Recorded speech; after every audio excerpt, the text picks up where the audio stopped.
Kenavo la France. Autour du Maxi 80 Prince de Bretagne, l'équipe du skipper Lionel Lemonchois s'affaire pour régler les derniers préparatifs avant le convoyage du trimaran à Valence en Espagne. Valence d'où partira la route des Princes, une nouvelle course taillée pour les géants des mers. Mais pour pouvoir participer à ce Tour d'Europe, encore faut-il que le trimaran arrive en bon état. Objectif donc, parcourir les 1300 milles qui séparent Lorient de Valence sans avarie. Un trajet qui ne s'annonce pas toujours facile. La traversée du Golfe, ça devrait être assez rapide. Là. On devrait avoir une bonne vingtaine de nœuds de nord-ouest passant nord. Donc ça va aller assez vite. Et puis le long du Portugal, vent de nord, pareil, assez fort. Donc je pense que d'ici 24 heures, on devrait être à Lisbonne ou dans le sud du Portugal. Et puis après, Gibraltar, ça va commencer à mollir. Et puis après, la Méditerranée, ça reste la Méditerranée. Il n'y a pas toujours le vent qu'on veut. Souvent, des fois, il y en a trop, des fois, il n'y en a pas assez. C'est rare qu'on ait les bonnes conditions, quoi.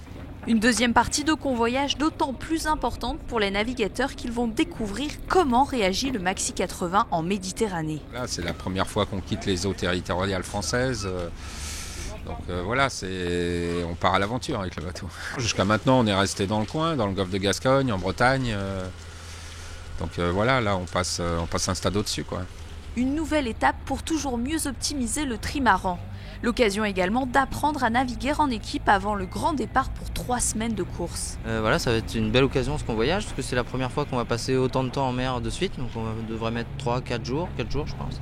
On a fait des navigations jusqu'à aujourd'hui qui vont de une journée à 2 jours. On n'a jamais fait plus de 2 nuits de suite en mer. Donc ça va être de l'inconnu, apprendre à gérer les gens, faire les rotations de quart, tout ça, comment on s'organise à bord.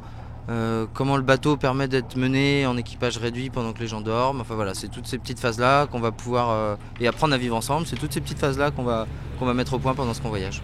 Aux 5 membres de l'équipage s'ajoutera un 6e homme qui les rejoindra en Espagne. Une escale que le local de l'étape, Alex Pella, a hâte de faire. Ça fait vraiment plaisir de rentrer à la maison avec un super bateau comme ça et d'aller un peu vers le soleil aussi. Et l'arrivée là-bas, ça va être très, très beau et un peu émouvant aussi pour moi.